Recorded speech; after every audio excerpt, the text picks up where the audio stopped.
ফখরুল সাহেব, তারেক সাহেব, আমি ইসলামিক শরিয়া আইনে বিশ্বাসী, কুরআন এবং সুন্নায় বিশ্বাসী। যে আমরা শরিয়া আইনে বিশ্বাস করি না। আমাদের সংগঠন করে দেখবেন শরিয়া আইন বিশ্বাসের তো কথার ব্যাপারটা নাই কোথাও। ওনারা চান ওনারা করুন, ওনারা শরিয়া আইন করতে চান ওনারা করুন। ধর্মান্ধ, আমাকে যারা ধর্মান্ধ বলেন আর মৌলবাদী বলেন, আমি মৌলবাদী। আমি শরিয়া শাসনে বিশ্বাসী। আমি কুরআন এবং রাসূল সাল্লাল্লাহু আলাইহি ওয়াসাল্লামের সুন্নায় বিশ্বাসী। আমি তাগুতে বিশ্বাসী না।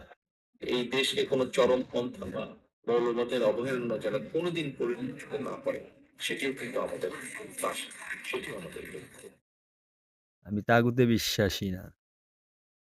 আমি হুজুর পাক সাল্লাল্লাহু আলাইহি ওয়াসাল্লামের সুন্নাহে বিশ্বাসী। ইসলামিক আইন ব্যবস্থায় বিশ্বাসী। আব্রাহাম লিংকনের তৈরি সেই আইন আমি বিশ্বাসী নয়। ফখরুল সাহেব, তারেক সাহেব, আমি ইসলামিক শরিয়া আইনে বিশ্বাসী, কুরআন এবং সুন্নায় বিশ্বাসী। আমাকে আপনি মৌলবাদী বলবেন, বলেন। আমি গণতন্ত্রে বিশ্বাসী না।